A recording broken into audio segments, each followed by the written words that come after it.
You want results? Stop waiting for perfect conditions. They don't exist. I never had perfect tools or perfect timing.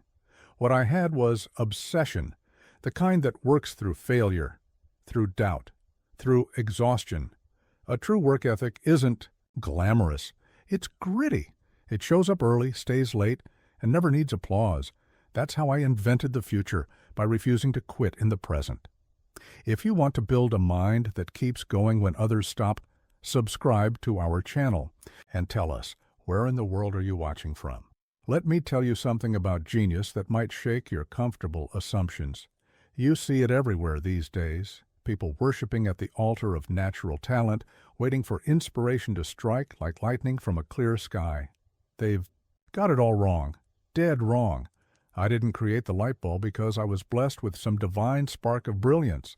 I created it because I worked 16 hours a day, 7 days a week, testing thousands of materials until my fingers were raw and my eyes were burning.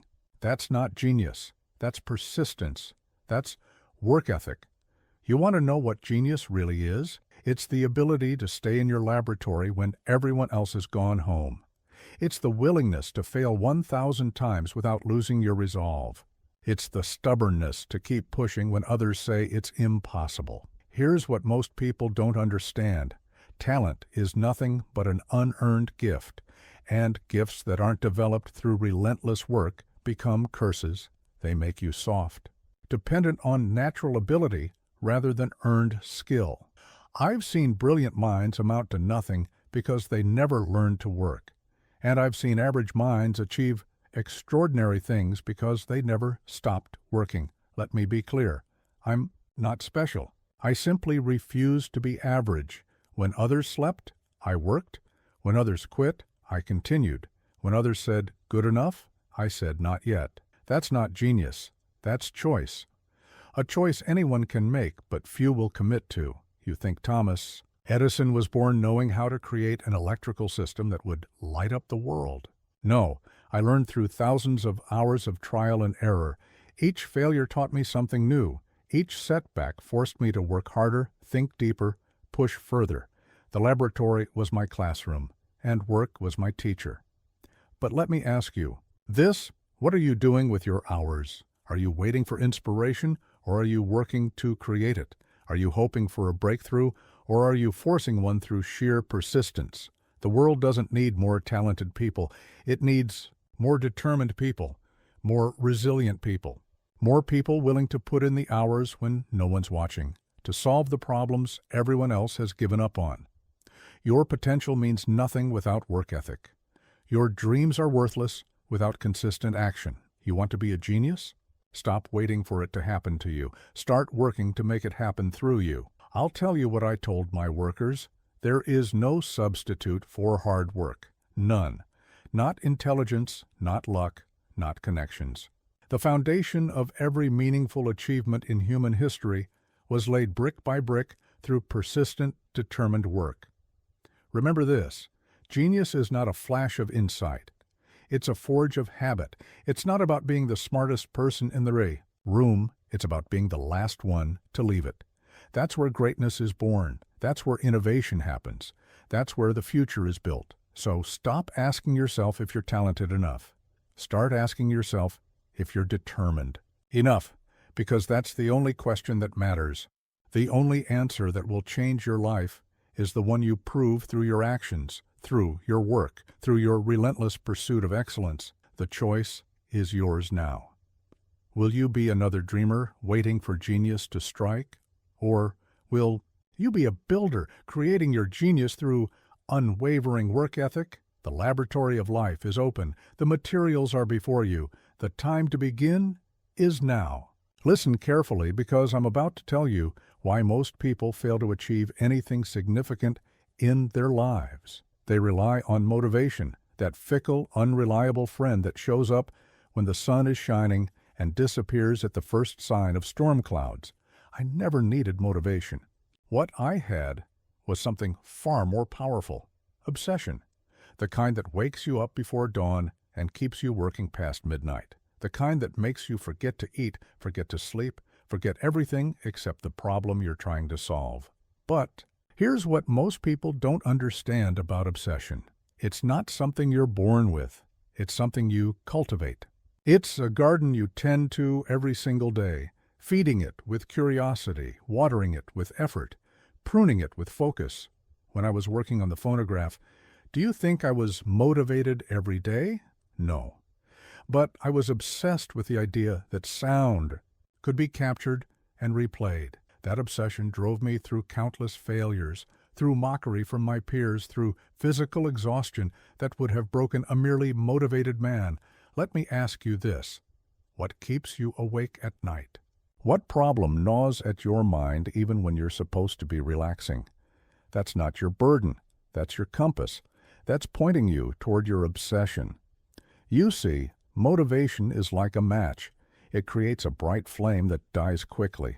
Obsession is like a coal mine fire. It burns deep, it burns long, and it's nearly impossible to extinguish. I didn't light 1,000 failed bulbs because I was motivated. I did it because I was obsessed with creating a better way to illuminate the world. Here's something crucial you need to understand. True obsession isn't about feeling good. It's about being unable to stop even when you feel terrible. It's about pushing forward when every fiber of your being wants to quit.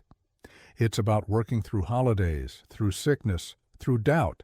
But let me be clear, I'm not talking about blind obsession. I'm talking about directed, purposeful obsession. The kind that solves problems, the kind that creates value, the kind that changes the world. You want to know how to cultivate this kind of obsession. Start by picking one problem, one significant problem that matters to you and to the world. Then dive so deep into it that you can't see anything else. Learn everything about it. Think about it constantly. Dream about it. When I was developing the electric light system, I didn't just think about bulbs. I thought about generators, about distribution systems, about safety measures.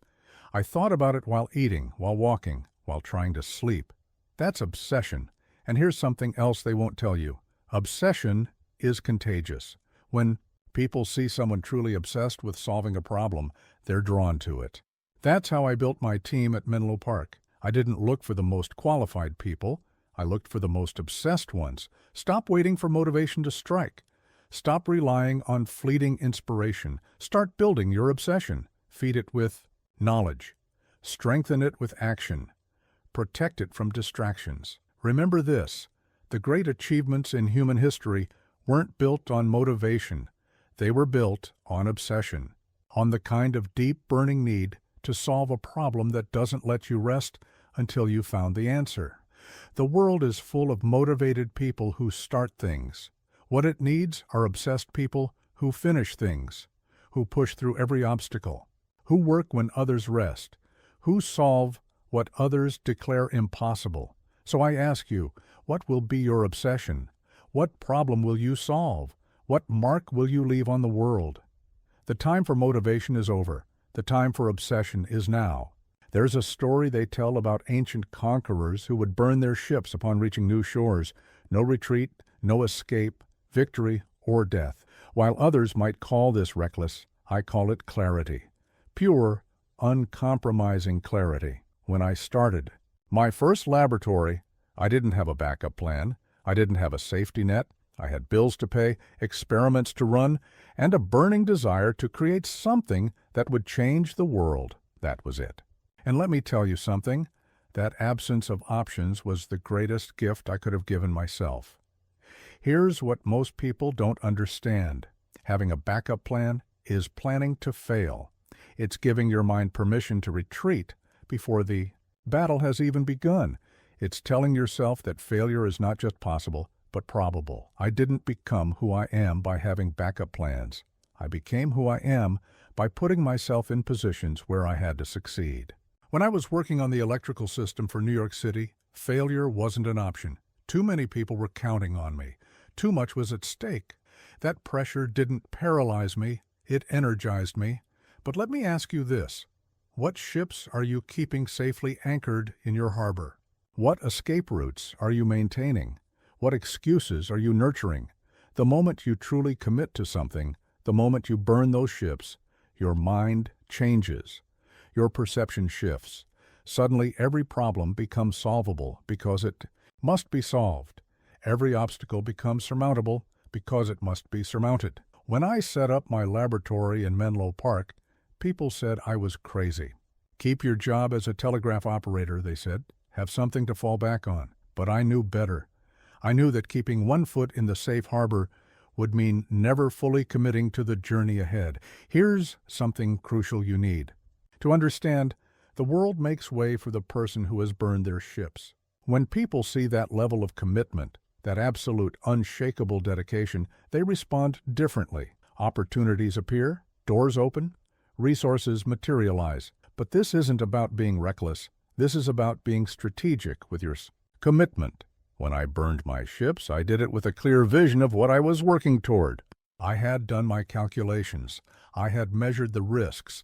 I knew the cost of failure, and I accepted it fully. You see, burning your ships isn't just about cutting off retreat. It's about focusing your resources. It's about concentrating your power. Every bit of energy you keep reserved for your backup plan is energy you're not investing in your primary mission. I've seen too many talented people fail because they tried to keep their options open. They never fully committed. They always kept one eye on the escape route, and in doing so, they never achieved what they were truly capable of. Let me be clear. When you burn your ships, you will feel fear. You will feel uncertainty. You will have moments of doubt. But those feelings are the price of admission for doing anything significant in this world. Remember this. History doesn't remember the people who kept their ships safely anchored. It remembers the ones who burned them and pushed forward regardless of the odds. The time for half measures is over. The time for maybe is past. Look at your life right now. Look at your goals. Look at your dreams. What ships do you need to burn? What safety nets do you need to cut? What backup plans are holding you back? The future belongs to those who commit fully, who burn their ships, who make success their only option. The question is, are you ready to light that fire? Let me tell you about my favorite number, 10,000. That's how many times I failed before creating a working light bulb. The world remembers the one that worked. But I remember every single failure because each one taught me something invaluable. You. See, most people have failure all wrong. They see it as something to avoid, something to fear, something that diminishes them. I saw it differently. I saw failure as information, as feedback, as a teacher more valuable than any success could ever be. Here's what most people don't understand. When you're working at the edge of what's possible, failure isn't just likely. It's necessary. It's the only way forward. Every time something didn't work, I wasn't failing. I was discovering another way that wouldn't work. And that knowledge was priceless. But let me ask you this. How do you react when you fail? Do you retreat? Do you make excuses? Do you blame circumstances? Or do you lean in, analyze, learn, and adjust? When I was developing the phonograph, every failed attempt taught me something new about sound, about materials, about mechanics. I didn't try to avoid these failures. I ran toward them. I sought them out. Because I knew that each failure was bringing me closer to success.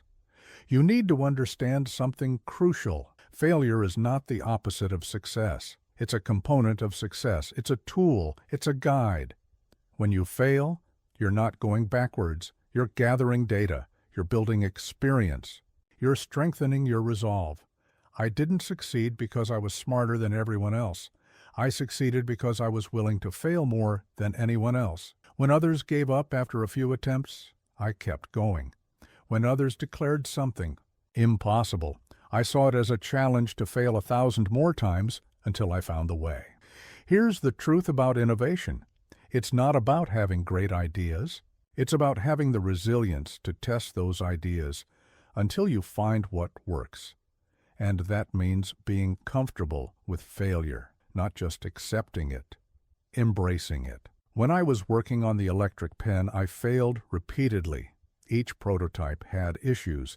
Each test revealed new problems. But each failure also eliminated one more way that wouldn't work, bringing me closer to the way that would. You see, failure builds something in you that success never can. It builds character. It builds resilience. It builds the kind of determination that can't be shaken by setbacks or discouraged by difficulties. Let me be absolutely clear. If you're not failing, you're not pushing hard enough. You're not trying anything new. You're not growing.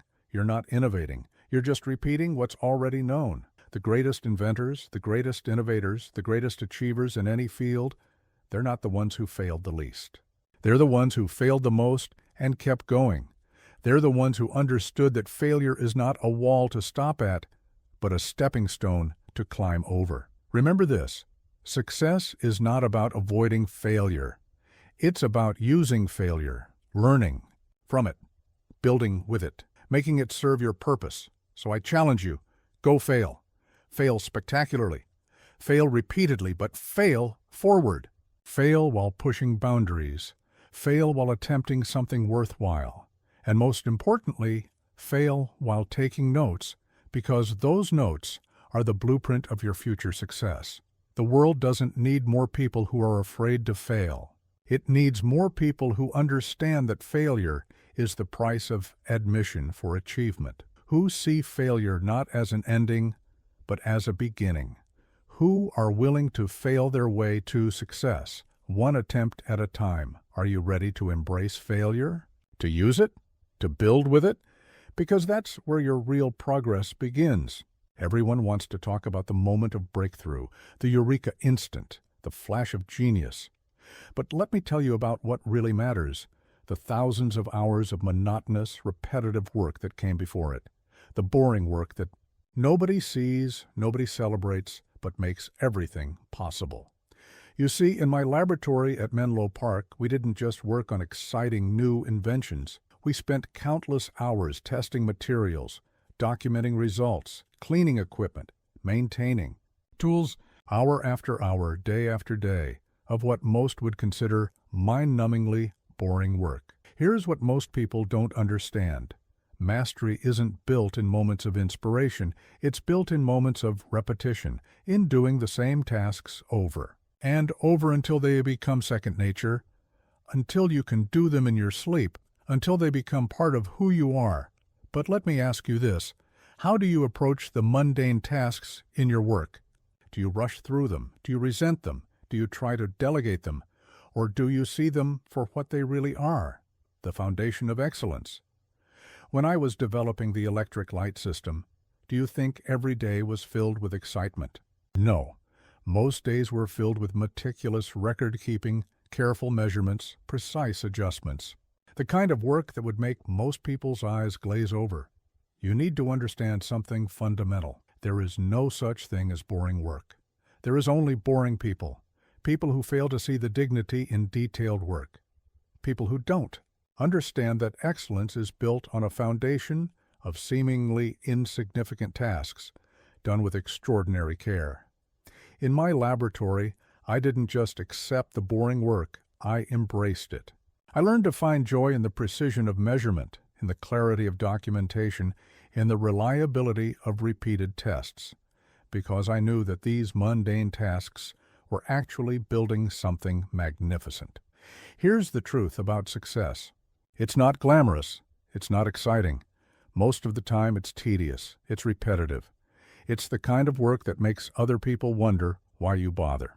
But that's exactly why it's valuable, because most people won't do it. When I was working on the phonograph, I spent weeks just testing different materials for the diaphragm. The same motion, the same tests, over and over. Most would call it boring. I called it necessary, because I knew that in those repetitive tasks, in those careful measurements, in those detailed notes, lay the seeds of innovation. You see, when you learn to love the boring work, something magical happens.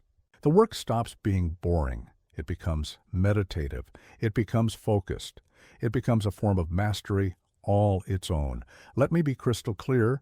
If you're waiting for work to be exciting all the time, you're going to be disappointed. More importantly, you're going to miss out on the deep satisfaction that comes from doing necessary work well. The greatest achievements in human history weren't built on excitement. They were built on patience, on attention to detail, on the willingness to do the same things over and over until they were perfect. Remember this: the boring work is where character is built. It's where discipline is forged. It's where excellence becomes habit. The exciting moments, the breakthroughs, the discoveries, they're just the visible tip of an iceberg built on countless hours of methodical, unglamorous work. So I challenge you: embrace the boring work. Find dignity in it. Find purpose in it. Make it sacred. Because that's where your real strength will be built. That's where your real progress will be made. The world doesn't need more people looking for excitement. It needs more people willing to do the necessary work day after day with patience and precision. People who understand that true mastery is built in the moments nobody sees, in the tasks nobody celebrates. Are you ready to love the boring work? To find meaning in the mundane? To build excellence through repetition, because that's where greatness begins. Let me tell you about the most useless invention in my laboratory: the clock. Oh, it kept perfect time, but it measured the wrong thing entirely. You see, time is just a container. What matters is what you put in it. When I was building my first laboratory, people would ask me about my working hours. I found the question absurd. I didn't work hours. I worked problems. I worked solutions. I worked until the task was done, whether that took 4 hours or 40. Here's what most people don't understand: the clock is nothing but a convenient excuse for mediocrity. It gives people permission to stop before the work is done. It makes them feel justified in leaving problems unsolved just because some arbitrary hand has moved to an arbitrary position. But let me ask you this: do you think the great achievements of human history cared about the clock? Do you think breakthrough innovations checked the time before deciding to appear? Do you think progress waits for convenient hours? When I was developing the motion picture camera, I didn't stop because it was 5 o'clock. I didn't pause because it was Sunday. I didn't rest because society said it was time to rest. I stopped when the work was done, when the problem was solved, when the invention was complete. You need to understand something crucial. Productivity isn't about time management. It's about output management. It's about results. It's about solving problems and creating value, regardless of how long it takes. In my laboratory, we didn't count hours. We counted achievements. We didn't measure days. We measured progress. The only clock that mattered was the steady march of innovation, the consistent delivery of solutions. Here's the truth about real work: it doesn't fit neatly into predetermined time slots. Some problems take minutes to solve. Others take months. Some breakthroughs come in a flash. Others require sustained, relentless effort. The clock has nothing to do with it. When I was working on the electrical system, there were days when I worked straight through, not because I had to, but because the work demanded it, because the solution was close, because the progress was real. The clock would have only been a distraction. You see, when you remove the clock from your mind, something remarkable happens. You stop watching time and start watching results. You stop thinking about when to stop and start thinking about what to achieve. Let me be absolutely clear. I'm not advocating for endless, mindless work. I'm advocating for purposeful, results-driven effort, for working until the job is done, not until the clock says to stop. The greatest barrier to achievement isn't lack of time. It's the belief that time determines output. It doesn't. Effort determines output. Focus determines output. Persistence determines output. Remember this: the clock is a tool, nothing more. It shouldn't be your master. It shouldn't determine when you start or when you stop.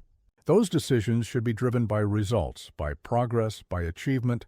So I challenge you: throw away your excuses about time. Stop letting the clock dictate your output. Start measuring your days by what you accomplish, not by how many hours you put in. The world doesn't need more people watching the clock. It needs more people watching their output. More people focused on results. More people willing to work until the job is done, regardless of what time it is. Think about this. Every time you let the clock decide when to stop, you're letting an arbitrary measure control your achievement. Every time you use time as an excuse, You're surrendering your potential to a man-made construct. Are you ready to remove the clock from your mind? To live by output instead of hours? To measure yourself by results instead of time? Because that's where true productivity begins. That's where real achievement lives. The clock will always tick, but it doesn't have to control you. Your output, your results, your achievements, these are the real measures of your work. These are the things that matter. These are the things that will be remembered long after the hands of the clock have turned to dust. There's a disease spreading through the modern world, the disease of endless theorizing. Everyone wants to think about doing, talk about doing, plan about doing, but very few people actually do. Let me tell you why this is not just wrong, but dangerous. In my laboratory, thinking and doing were never separate activities. They were one and the same. My hands were as much a part of my thinking process as my brain. Every invention, every breakthrough came from the combination of mental and physical work. Here's what most people don't understand. Your hands are not just tools for executing what your mind creates. They are instruments of discovery. They are sensors that feed information back to your brain. They are teachers that show you what works and what doesn't. But let me ask you this. How much time do you spend thinking about doing versus actually doing? How many ideas have died in your mind because you never gave them physical form? How many solutions have you missed because you wouldn't get your hands dirty? When I was developing the electric light, I didn't sit at a desk theorizing about filaments. I handled materials, I built prototypes, I wired circuits. Each touch, each manipulation, each physical interaction taught me something that pure thought never could. You need to understand something fundamental. The physical world is the greatest teacher you will ever have. It doesn't care about your theories. It doesn't respect your plans. It only responds to what you actually do. In my work, every major breakthrough came from physical experimentation. The phonograph wasn't conceived in quiet contemplation. It was born from hands-on work, with diaphragms and cylinders. The motion picture camera emerged from countless hours of physical tinkering. Here's the truth about innovation. It happens in the space between thinking and doing. In that crucial moment when theory meets reality, when abstract ideas collide with concrete limitations, when your hands discover what your mind couldn't conceive. When I was working on the telegraph improvements, I learned more from an hour of hands-on experimentation than from days of theoretical thinking, because reality has a way of revealing truths that theory often misses. You see, when you think with your hands, you engage different parts of your brain. You create neural pathways that pure mental work can never establish. You learn in ways that theoretical knowledge can never teach. Let me be crystal clear. I'm not dismissing the importance of mental work. I'm telling you that mental work without physical engagement is like trying to learn swimming by reading about it. At some point, you have to get in the water. The greatest inventors, the greatest innovators, the greatest builders in history, they all thought with their hands. They all understood that physical engagement with their work was not just helpful, but essential. Remember this, your hands are not just tools for executing ideas. They are instruments for generating ideas, for testing ideas, for improving ideas.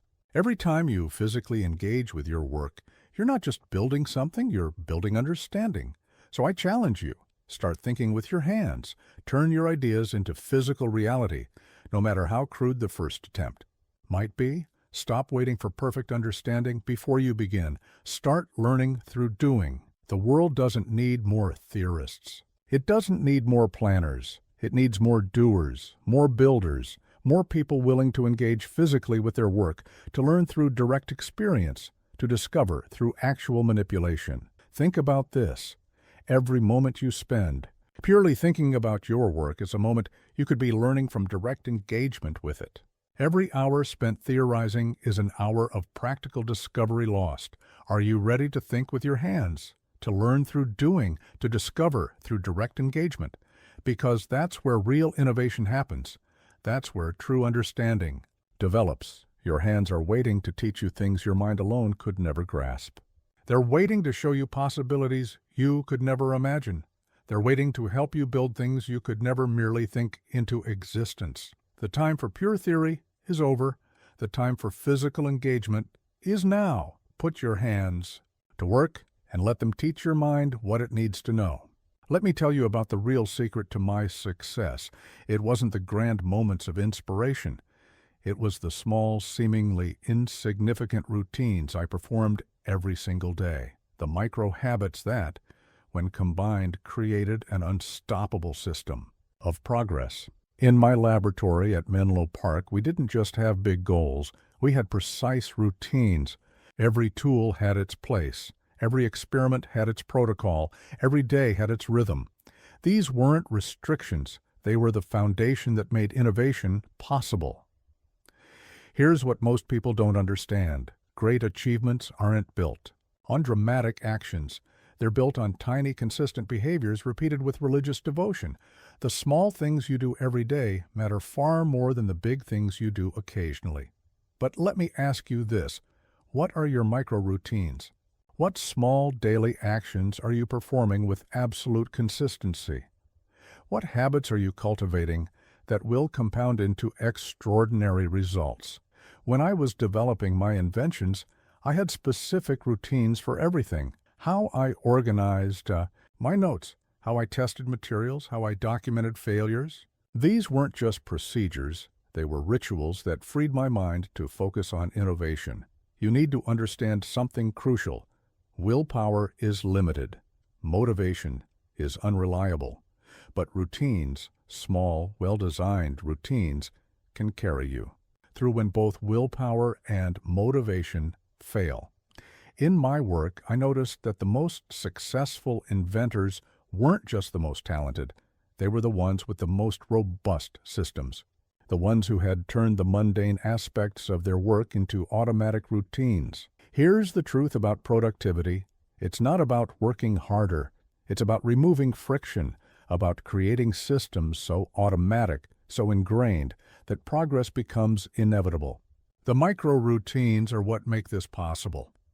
When I was working on the phonograph, I had a specific sequence for starting each day. Check the equipment, review yesterday's notes, list the day's experiments. These weren't exciting tasks, but they created a momentum that carried through the entire day. You see, when you master your micro-routines, something magical happens. The big challenges become easier because you're not wasting energy on small decisions. Your mind is free to focus on innovation because the basics are running on autopilot. Let me be absolutely clear. I'm not talking about rigid, creativity-killing procedures.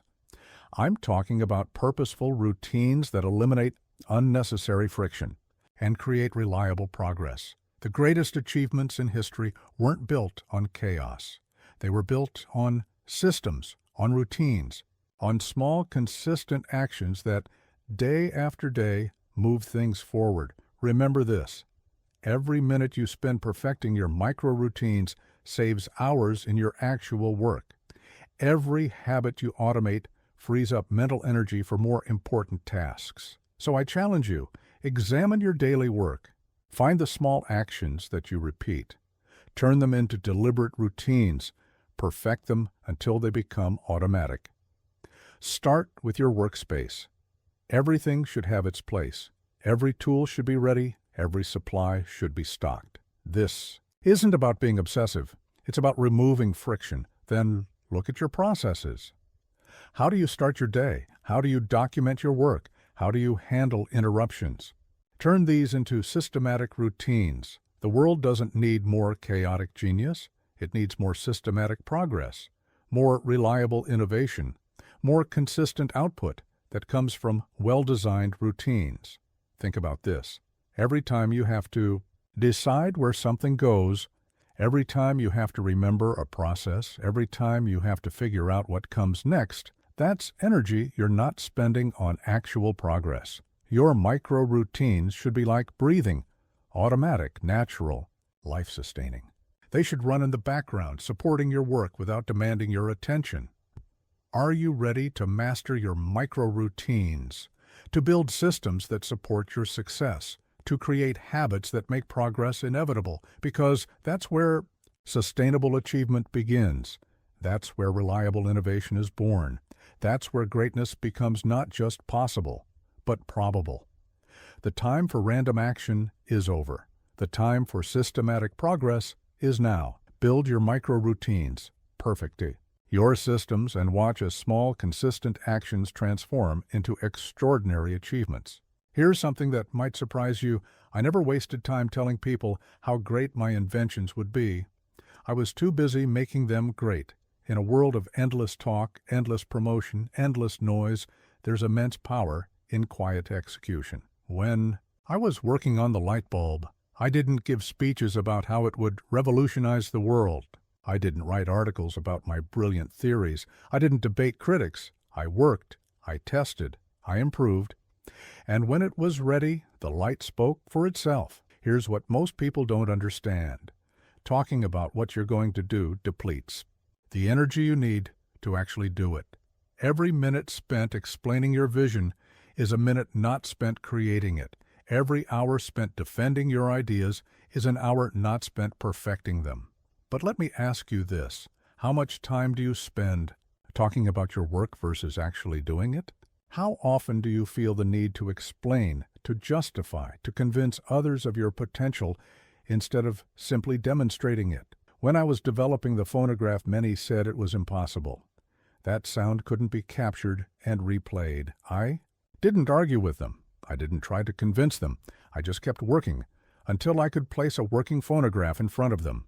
That ended all arguments. You need to understand something fundamental. Results have a voice of their own, a voice far more powerful than any words you could speak, a voice that commands attention, demands respect, and silences critics. In my laboratory, we had a simple rule: less talking, more testing, less explaining, more executing, less defending, more demonstrating, because we knew that real progress happens in the doing, not in the discussing. Here's the truth about success. It doesn't need a spokesperson. It doesn't need an advocate. It doesn't need an explanation. True achievement speaks a language everyone understands, the language of results. When I was working on the motion picture camera, I didn't participate in theoretical debates about whether moving pictures were possible. I didn't write manifestos about the future of visual entertainment. I built it, I tested it, I improved it. And when it worked, the results spoke volumes. You see, when you let your results do the talking, something powerful happens. You conserve energy. You maintain focus. You stay aligned with what actually matters, the work itself. Let me be crystal clear. I'm not advocating for complete silence. I'm advocating for letting your work speak first, loudest, and most often. For understanding that the most persuasive argument you can make is a demonstrated result. The greatest innovations in history weren't talked into existence. They were worked into existence. They were built, tested, improved, and proven through. Results, not rhetoric. Remember this: every moment you spend talking about what you're going to do is a moment you're not spending doing it. Every ounce of energy you waste explaining your potential is energy you're not using to fulfill it. So I challenge you. Stop explaining. Stop defending. Stop trying to convince. Start doing. Start building. Start creating results that speak for themselves. The world doesn't need more talkers. It doesn't need more promoters. It needs more doers, more builders, more people willing to let their results do the talking. Think about this. When you achieve something significant, you never have to explain it. You never have to defend it. You never have to convince anyone of its value. The achievement itself does all the talking. Are you ready to let your results speak for you? To focus on execution instead of explanation? To build something so undeniable it needs no defense? Because that's where true impact begins. That's where real influence is born. That's where lasting legacy is created. The time for talk is over. The time for results is now. Put down your words, pick up your tools, and create something that speaks for itself. Let me tell you about the most important decision I made at Menlo Park. It wasn't about technology or innovation. It was about people. I surrounded myself with builders, people who measured their worth not by what they said they could do, but by what they actually did. You see, in my laboratory, we had no room for theorists who couldn't translate their ideas into action. No space for dreamers who couldn't or wouldn't get their hands dirty. We needed people who built things, who solved problems, who turned ideas into reality. Here's what most people don't understand. Your environment isn't just where you work, it's what shapes how you work. The people around you either lift you higher or drag you down. There's no neutral ground. But let me ask you this. Look at your circle right now. How many are builders? How many are talkers? How many actually create and how many just criticize? How many do and how many just dream? When I was building my team, I didn't care about credentials. I didn't care about theories. I cared about one thing. Could they build? Could they take an idea and turn it into reality? Could they fail, learn, and try again until they succeeded? You need to understand something crucial. The people around you are either multipliers or dividers. Multipliers make your efforts greater. Dividers drain your energy and dilute your focus, and you get to choose which type surrounds you. In my work, I noticed that builders attract builders. When you have a group of people actually creating things, actually solving problems, it creates a magnetic force that draws in more people of the same caliber. Here's the truth about achievement. It's contagious. When you're surrounded by people who build, who create, who do, it becomes impossible to settle for anything less in yourself. Their standards become your standards. Their output becomes your minimum. When I was developing the electric light system, I needed people who could work through failures, who could turn setbacks into stepping stones, who could maintain enthusiasm in the face of skepticism. I needed builders. You see, when you surround yourself with builders, something remarkable happens. The impossible becomes possible. The difficult becomes doable. Because builders don't just encourage, they contribute. They don't just support, they solve. Let me be absolutely clear. I'm not talking about yes men or blind followers. I'm talking about independent thinkers who can turn thoughts into things, people who can take an idea and make it real. The greatest achievements in history weren't created by lone geniuses. They were created by builders working together, challenging each other, supporting each other, pushing each other to greater heights.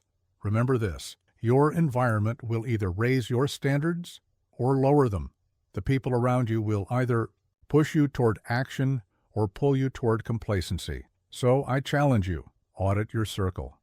Look closely at who you're spending time with. Are they builders or talkers, doers or dreamers, creators or critics? The world doesn't need more people who talk about what could be done. It needs more people who roll up their sleeves and do it. And these are the people you need in your circle. Think about this. Every time you spend an hour with someone who only talks, you could have spent that hour with someone who builds. Every moment spent with a critic is a moment you could have spent with a creator. Start seeking out the builders, the ones with calloused hands and determined minds. The ones who measure their days in output, not opinions. The ones who build while others talk. Are you ready to upgrade your circle, to seek out builders, to become a builder yourself? Because that's where real progress begins. That's where innovation thrives. Your environment will shape you. Your circle will define you. Choose builders and watch as their standards, their drive, their relentless push toward creation transforms not just your work, but your entire approach to life. The time for talking is over. The time for building is now. Find your builders, join their ranks, and create something that matters. Let me tell you about the most dangerous trap in the pursuit of achievement, the addiction to immediate gratification. The world has become obsessed with instant results, quick wins, and immediate rewards. But true innovation, true progress, true mastery, these require a different relationship with time and reward. In my years of work, I learned something profound. The longer you can delay gratification, the greater the rewards you can achieve. When others were seeking quick profits, I was reinvesting in research. When others were celebrating small wins, I was pushing for bigger breakthroughs. Here's what most people don't understand. Every time you choose immediate pleasure over delayed achievement, you're not just sacrificing time, you're sacrificing potential. You're trading what could be extraordinary for what's merely comfortable.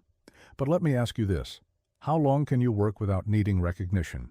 How far can you push without requiring reward? How much can you invest in your future before your present demands payment? When I was developing the electrical system, I could have stopped at the light bulb. That alone would have brought fame and fortune. But I saw further. I delayed that satisfaction to build something bigger, an entire system that would light up cities. You need to understand something crucial. The ability to delay gratification isn't just a personality trait. It's a power. It's the power to choose your future over your present, to choose what's important over what's immediate. In my laboratory, we didn't celebrate small victories. We acknowledged them and moved forward, because we knew that every moment spent in premature celebration was a moment not spent on the next. Breakthrough. Here's the truth about massive achievement.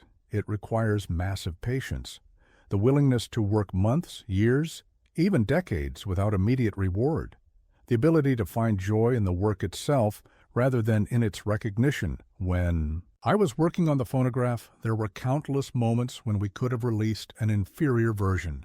The market was hungry for it. The pressure was intense. But we delayed that gratification to create something truly revolutionary.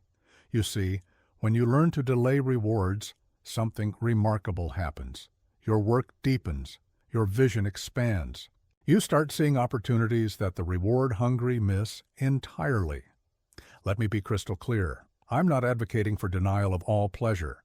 I'm advocating for the greater pleasure of achieving something truly significant, something that wouldn't be possible without delayed gratification.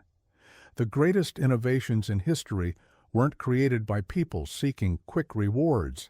They were created by people who found their reward in the work itself, who were willing to defer gratification for the sake of something greater. Remember this. Every time you choose immediate reward, you're borrowing from your future potential. Every time you delay gratification, you're investing in your future achievements. So I challenge you, stretch your tolerance for delayed gratification. Push back against the need for immediate recognition. Learn to find your satisfaction in the work itself, not in its rewards. The world doesn't need more people seeking quick wins. It needs more people willing to play the long game, more people willing to delay gratification for the sake of greater achievement. Think about this. The most significant breakthroughs often come just after the point where most people would have given up and taken their rewards. Every time you push past that point, you enter territory few ever see. Are you ready to delay your rewards, to advance your work, to find your satisfaction in the process rather than the prize? Because that's where extraordinary achievement begins. Your capacity for delayed gratification will determine your capacity for achievement. Your ability to resist immediate rewards will determine your ability to create lasting impact. The time for quick wins is over. The time for sustained excellence is now. Push back your rewards, advance your work, and watch as patience transforms into power. Let me tell you about the most dangerous distraction in the pursuit of excellence, watching the competition. While others were looking around, wondering what their rivals were doing, I was looking within, asking myself, how can I surpass what I did yesterday?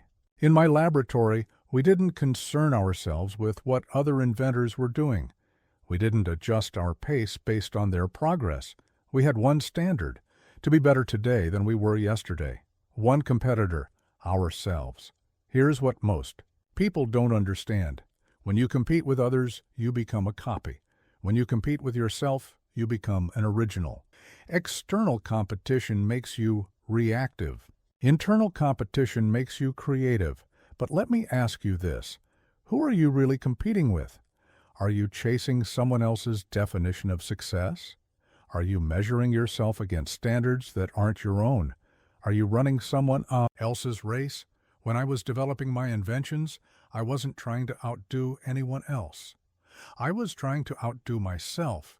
Each prototype had to be better than the last. Each experiment had to teach us more than the previous one. Each day had to push us further than the day before. You need to understand something fundamental. There is no competition for your best self. There is no rival for your unique contribution. The only meaningful competition is with your previous limitations, your previous achievements, your previous understanding. In my work, I noticed that the most innovative breakthroughs came when we stopped looking at what was possible according to others and started pushing the boundaries of what was possible according to us. Here's the truth about excellence. It's deeply personal. Your path to it won't look like anyone else's. Your standards for it can't be borrowed from others. Your measure of it must come from within. When I was working on the motion picture camera, I wasn't trying to create something better than what others had made. I was trying to create something better than what I had made before. Each iteration was a competition with myself. You see, when you compete only with yourself, something remarkable happens. The pressure becomes productive rather than destructive. The focus becomes clear rather than scattered. The motivation becomes internal rather than external. Let me be absolutely clear. I'm not suggesting you ignore the world around you. I'm telling you to use your awareness of it to fuel your internal standards, not to define them. The greatest achievements in history didn't come from people trying to beat the competition.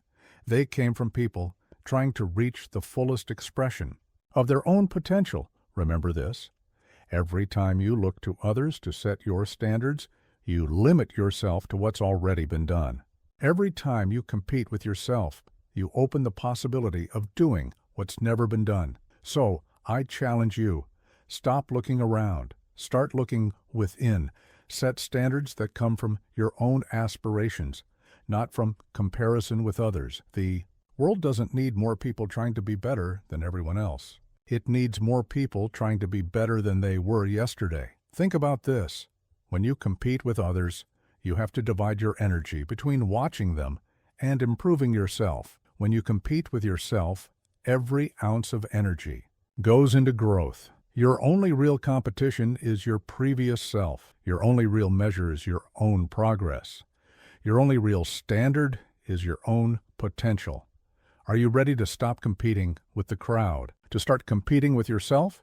To set standards that come from within rather than without? Because that's where true innovation begins. That's where real progress happens. That's where excellence takes root. Your greatest competitor is looking back at you in the mirror. Your most important race is with your own potential. Your highest standard should be set by your own aspirations. The time for external competition is over. The time for internal competition is now. Turn your focus inward. Raise your personal standards and watch as self-competition transforms into self-mastery. Let me tell you about the most precious resource in any laboratory. And it's not equipment, materials, or even time. It's focus. Pure, uninterrupted, laser-like focus. In a world designed to distract you, the ability to concentrate deeply has become a superpower. When I built my laboratory at Menlo Park, I didn't just create a workspace, I created a fortress of focus. Every detail, every rule, every procedure was designed to protect and enhance our ability to concentrate deeply on the work at hand. Here's what most people don't understand. Focus isn't just about paying attention, it's about eliminating distractions. It's not about forcing concentration, it's about creating an environment where deep work becomes natural, even inevitable.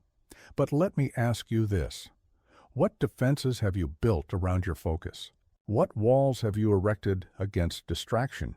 What systems have you created to protect your most valuable mental resource? When I was developing my inventions, I would work for hours, sometimes days, in states of complete concentration.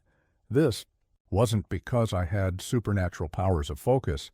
It was because I had created conditions that made such focus possible. You need to understand something crucial. Your mind is like a laboratory. Every interruption is like someone randomly rearranging your equipment. Every distraction is like someone contaminating your experiments. You must protect it with the same rigor. In my work, I discovered that the quality of our output was directly proportional to the depth of our focus. The more we could eliminate distractions, the more significant our breakthroughs became. Here's the truth about deep work. It's not just about duration, it's about depth. 5 hours of scattered attention will never equal 1 hour of complete focus.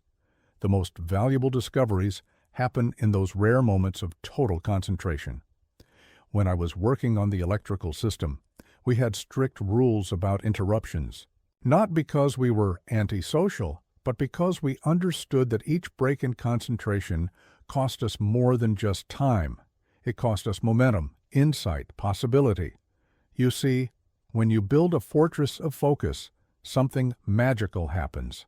Your mind, protected from constant interruption, begins to work at levels you never thought possible.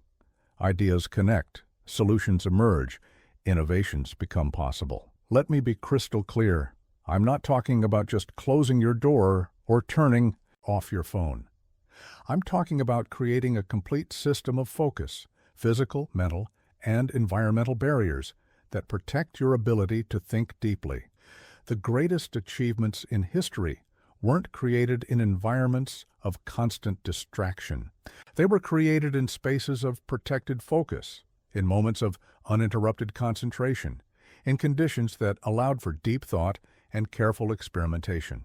Remember this: every time you allow a distraction, you're not just losing time, you're losing depth. Every interruption doesn't just break your focus, it resets your understanding. So I challenge you, build your fortress, create your systems, establish your protocols. Make focus not just a priority, but a protected resource. Start with your physical space. Everything you need should be within reach. Everything that could distract should be out of sight. Create an environment that supports concentration rather than undermining it. Then, look at your time. Block it into periods of deep focus. Protect these blocks as if they were the most important meetings of your life, because they are. They're meetings with your own potential. The world doesn't need more scattered attention. It doesn't need more multitasking. It needs more deep focus, more protected concentration, more uninterrupted thought. Think about this. In an age of endless distraction, the ability to focus deeply has become rare, and whatever is rare becomes valuable. Your capacity for sustained concentration is now your most precious asset. Are you ready to build your fortress, to protect your focus, to create conditions for deep work? Because that's where breakthrough thinking begins. That's where innovation thrives. Your ability to focus will determine your ability to achieve. Your capacity for deep work will determine your capacity for meaningful contribution. The time for scattered attention is over. The time for fortress focus is now. Build your defenses, establish your protocols, and watch as protected concentration transforms into protected innovation. Let me tell you about the most dangerous lie in the pursuit of achievement, the idea that you need to feel ready before you begin.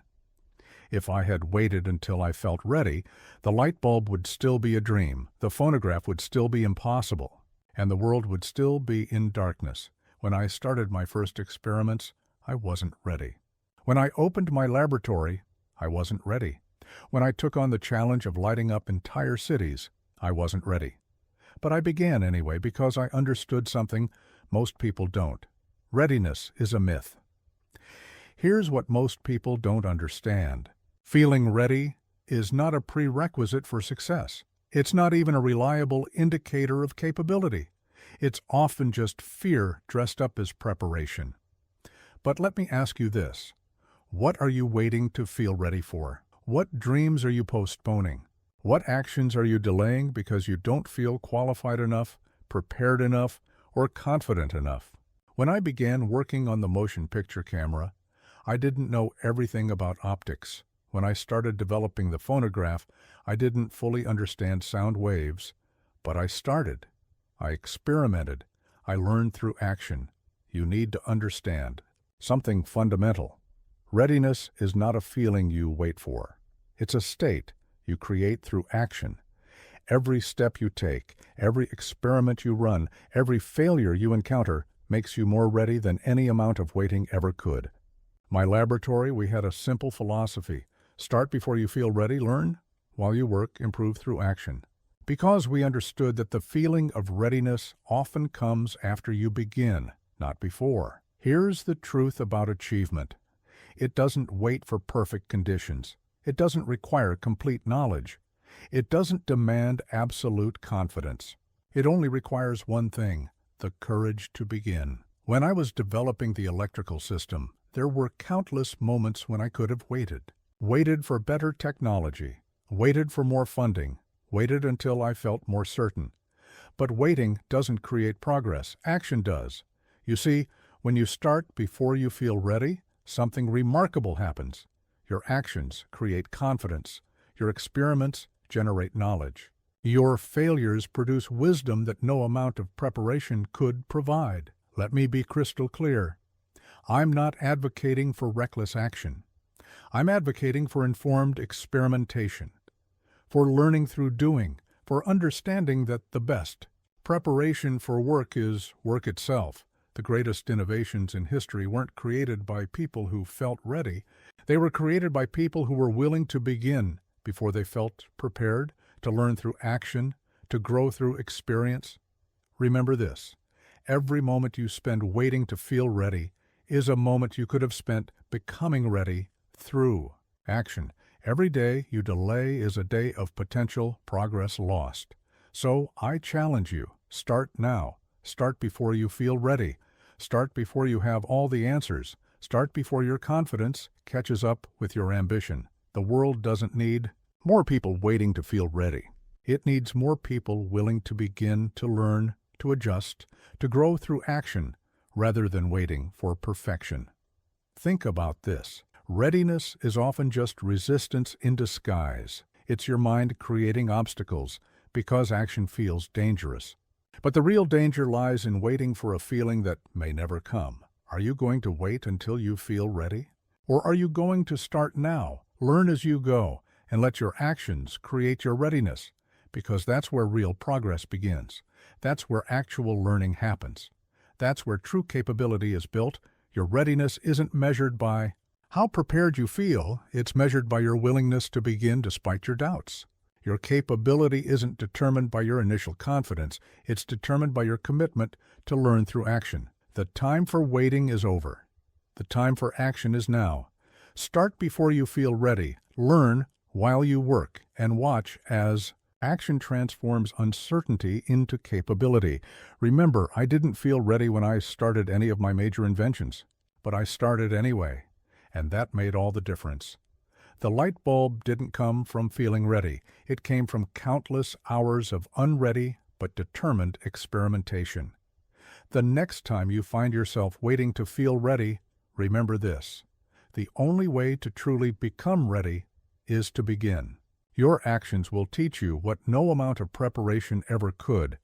Your experiments will show you what no amount of planning could reveal. The path to achievement isn't paved with readiness. It's paved with courage, the courage to begin before you feel prepared, the courage to learn through action, the courage to let your work teach you what you need to know. Let me tell you about the most powerful environment for developing mastery: solitude. Not the loneliness that weakens, but the solitude that strengthens, the kind of solitude where your mind can focus, your skills can develop, and your vision can crystallize without the constant noise of the world. In my most productive years, I spent countless hours working alone in my laboratory, not because I was antisocial, but because I understood that the deepest work, the most significant breakthroughs, often happen in moments of focused solitude. Here's what most people don't understand. Solitude isn't about isolation, it's about intention. It's not about avoiding people. It's about creating space for deep work, uninterrupted thought, and genuine innovation. But let me ask you this: How comfortable are you with solitude? Can you work for hours without the noise of others? Can you develop your skills without constant validation? Can you pursue your vision without continuous feedback? When I was developing my inventions, the most crucial work happened in the quiet hours. When others had gone home, when the world had gone silent, when there was nothing but the problem and my determination to solve it. You need to understand something fundamental. The capacity for solitary work is not just a skill, it's a superpower. In a world that's increasingly connected, increasingly noisy, the ability to work alone, to think alone, to create alone, becomes increasingly valuable. In my work, I discovered that there's a profound difference between loneliness and productive. Solitude? Loneliness depletes you. Solitude fills you. Loneliness is escape. Solitude is engagement. Here's the truth about mastery. It's forged in private moments, in hours of solitary practice, in periods of focused, uninterrupted work. The public only sees the performance, but the real work happens in solitude. When I was working on the electrical system, my most significant insights didn't come in meetings or discussions. They came in moments of solitary experimentation, in hours of quiet observation, in periods of undisturbed thought. You see, when you embrace productive solitude, something remarkable happens. Your mind, freed from the constant chatter of others, begins to work at a deeper level. Your creativity, unbounded by conventional thinking, starts to soar. Let me be crystal clear. I'm not advocating for permanent isolation. I'm advocating for strategic solitude, for creating periods of intense, focused, solitary work where your skills can develop and your vision can mature. The greatest achievements in history weren't created in crowded rooms. They were created in quiet laboratories, in silent studios, in private workshops where individuals could focus completely on their craft. Remember this: every moment of solitude is an opportunity for growth. Every period of silence is a chance for insight. Every hour alone is time for your skills to deepen. So I challenge you, embrace solitude, create space for it, protect it, use it as the powerful tool it is for developing mastery and achieving breakthroughs. The world doesn't need more noise. It doesn't need more constant connection. It needs more people willing to do the deep, solitary work that leads to genuine innovation. Think about this. In solitude, you hear your own thoughts clearly. In silence, you notice what others miss. In private practice, you develop skills that set you apart. Are you ready to embrace productive solitude? To create space for deep work? To develop your skills in private before sharing them with the world? Because that's where true mastery begins. That's where real innovation happens. That's where breakthrough thinking emerges. Your capacity for solitary work will determine your capacity for original thought. Your comfort with silence will determine your ability to hear new possibilities. The time for constant connection is over. The time for productive solitude is now. Create your space, protect your silence, and watch as solitary practice transforms into public excellence. Remember, the light bulb wasn't invented in a committee meeting. It was invented in hours of solitary experimentation. The phonograph wasn't created in a crowd. It was created in moments of focused, private work. Your greatest achievements will likely come not from your most connected moments, but from your most focused solitary ones, not from constant collaboration, but from periods of intense individual effort. Let me tell you about the most crucial skill in the pursuit of greatness: the ability to work through pain, not just physical discomfort, but mental strain, emotional pressure, and the deep fatigue that comes with pushing beyond your perceived limits. In my laboratory, comfort was never the goal. In fact, comfort was often the enemy. Because I understood that breakthrough innovations, world-changing discoveries, they don't happen in your comfort zone. They happen at the edge of your capabilities, in the space where it hurts to keep going. Here's what most people don't understand. Pain isn't just something to endure. It's something to embrace. It's not just an obstacle to overcome, it's a tool for growth. Every time you push through discomfort, your threshold for what's possible expands. But let me ask you this, where's your pain threshold? At what point do you stop? When things get uncomfortable, when they get difficult, when they start to hurt? Because that point, that threshold, that's not fixed. It's trainable.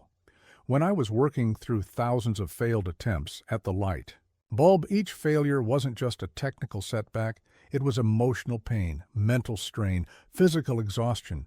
But with each failure, with each push through the pain, my threshold got higher. You need to understand something fundamental. Comfort is the enemy of greatness. The moment you start prioritizing comfort over progress, you've already begun to decline. The greatest achievements happen when you're willing to be uncomfortable. In my work, I noticed that the most successful inventors weren't just the most talented. They were the ones with the highest pain thresholds, the ones who could work longer, push harder, endure more than others thought possible. Here's the truth about breakthrough achievement. It's uncomfortable, it's painful, it's demanding. If it were comfortable, everyone would do it. The pain is what makes it rare. The discomfort is what makes it valuable.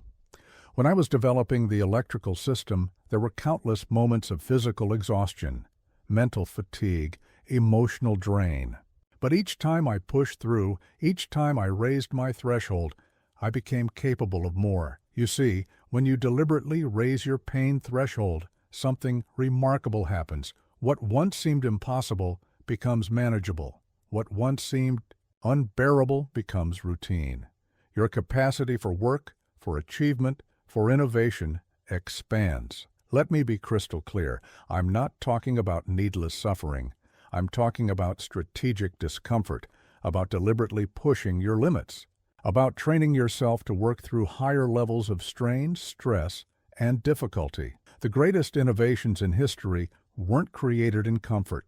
They were created through strain, through struggle, through the willingness to endure what others wouldn't. Remember this. Every time you choose comfort over growth, you're lowering your threshold. Every time you push through pain, you're raising it. Your capacity for achievement is directly tied to your capacity for discomfort. So, I challenge you. Start raising your threshold. Push a little further each day. Work a little longer. Endure a little more. Train yourself to find comfort in discomfort. The world doesn't need more comfort seekers.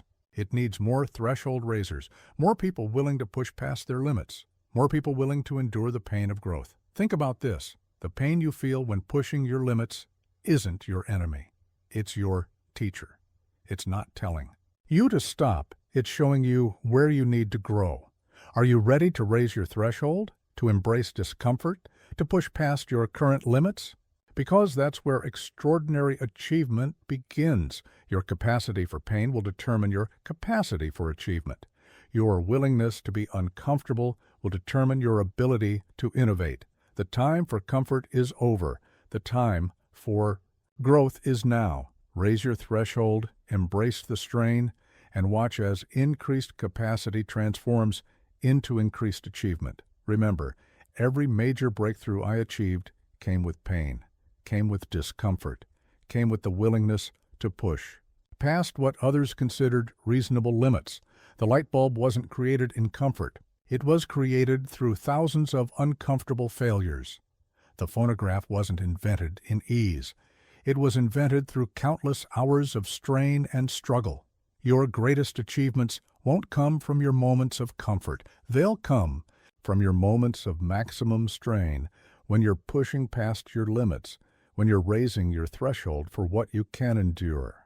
Let me tell you about the most profound shift in thinking that transformed my work, the moment I stopped thinking about making money and started thinking about making history.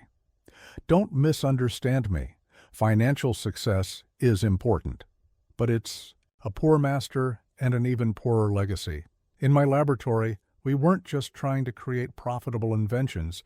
We were trying to create innovations that would outlive us, that would continue serving humanity long after we were gone. That's the difference between building for income and building for legacy. Here's what most people don't understand. Money is a short-term metric. Legacy is an eternal one. When you build for legacy, you're forced to think bigger, work deeper, and create something that truly matters. But let me ask you this. What are you building?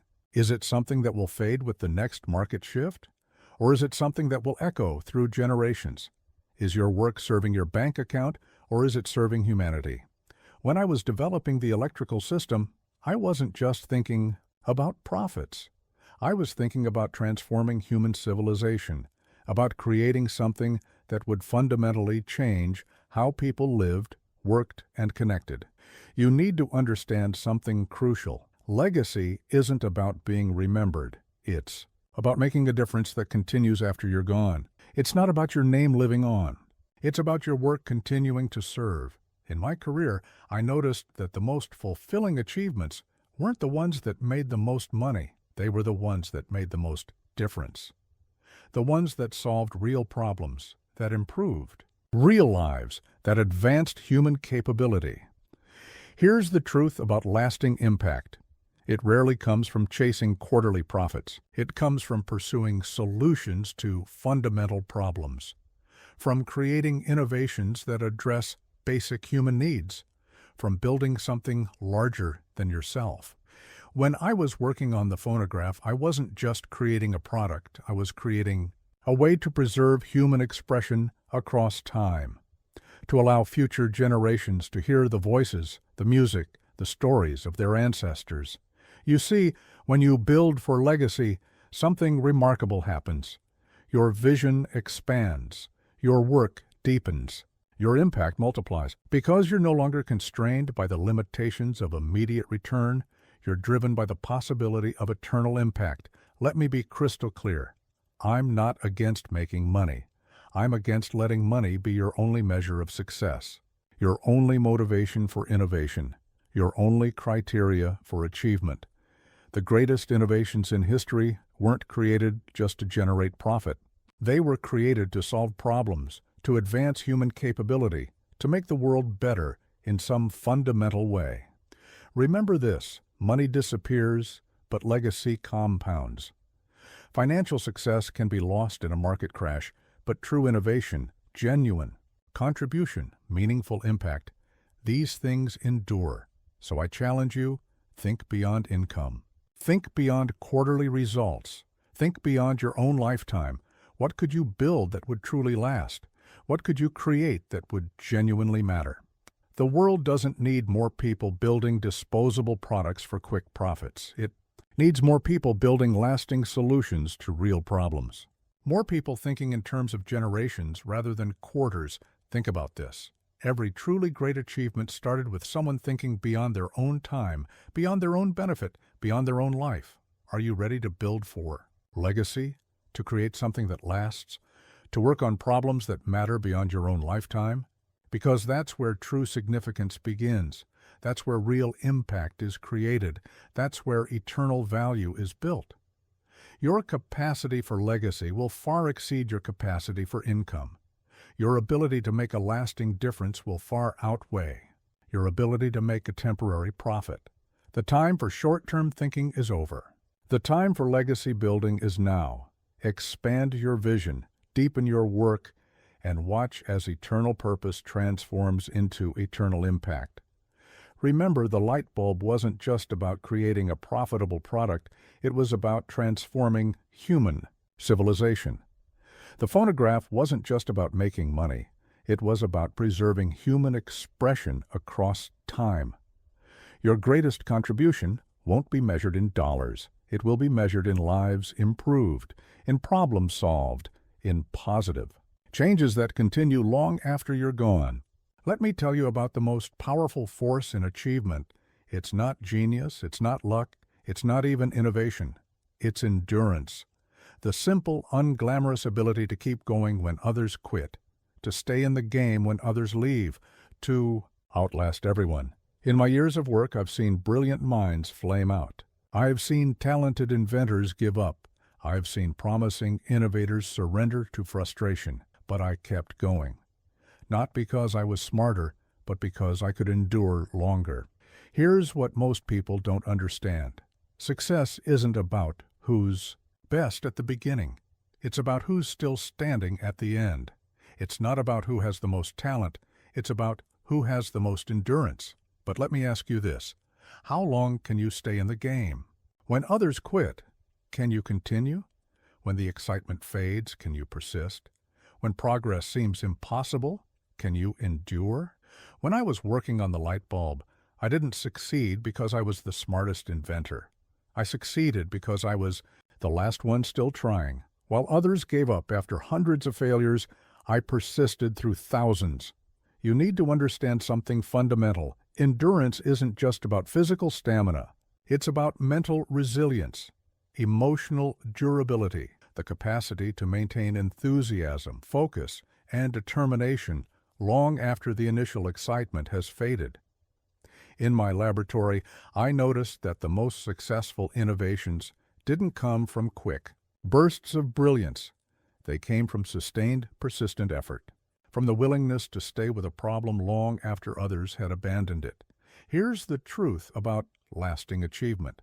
It's not about intensity, it's about consistency, not about speed, but about staying power, not about how hard you can work for a day, but how long you can maintain your effort over years. When I was developing the electrical system, it wasn't a sprint, it was a marathon. It required years of consistent effort, continuous improvement, relentless persistence. While others looked for quick wins, we focused on lasting progress. You see, and when you develop true endurance, something remarkable happens.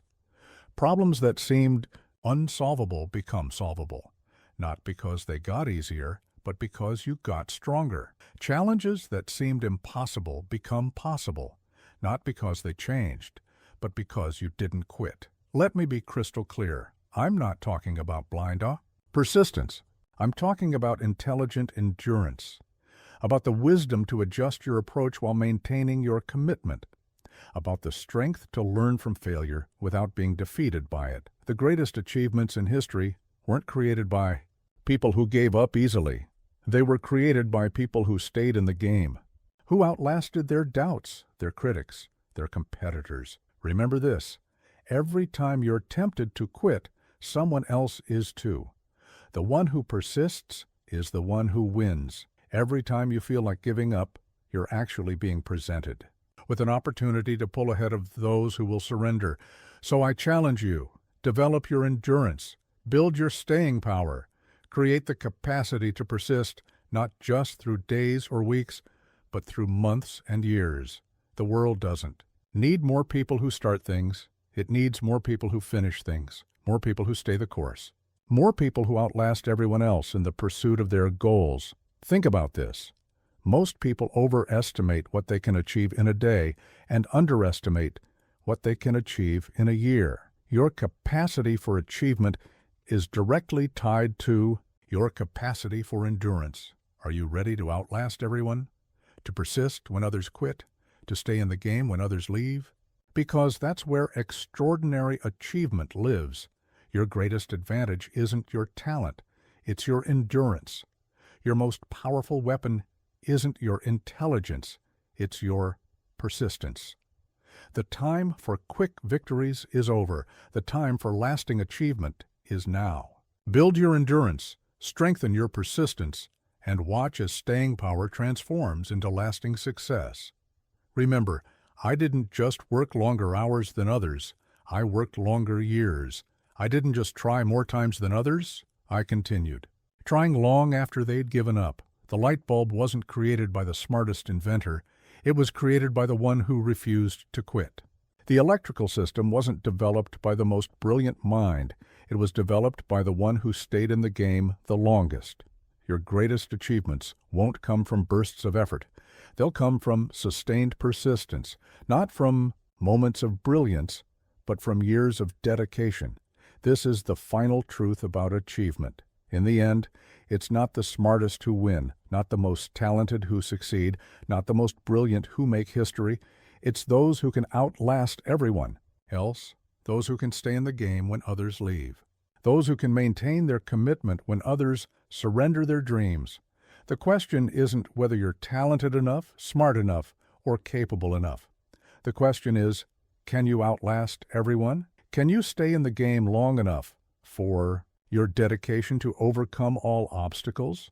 Can you persist until your endurance transforms into achievement? Because that's where lasting success is found. That's where real achievement lives. That's where history is made. In the end, it's not about being the best. It's about being the last one standing.